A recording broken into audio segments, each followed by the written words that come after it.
Compton ফলাফলের সমীকরণ বা কম্পটন বিচ্ছুরণ সমীকরণ এই নীতিটি প্রকাশ করে যে এক্স রে, গামা এই রশ্মিগুলোর মতো উচ্চ শক্তিসম্পন্ন ফোটন এক ধরনের কণা। তো এটা ইলেকট্রনের সাথে সংঘর্ষের পরে তরঙ্গ দৈর্ঘ্য পরিবর্তন করে। এই সমীকরণটি কম্পটনের পরীক্ষার মাধ্যমে পাওয়া গিয়েছে। তার মানে ইলেকট্রনের সাথে গামা রশ্মি, তারপর এক্স রে রশ্মি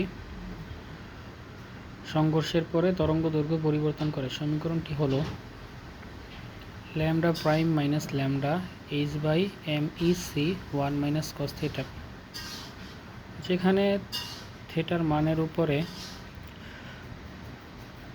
তরঙ্গ দৈর্ঘ্যের পরিবর্তনের হারটা নির্ভর করে।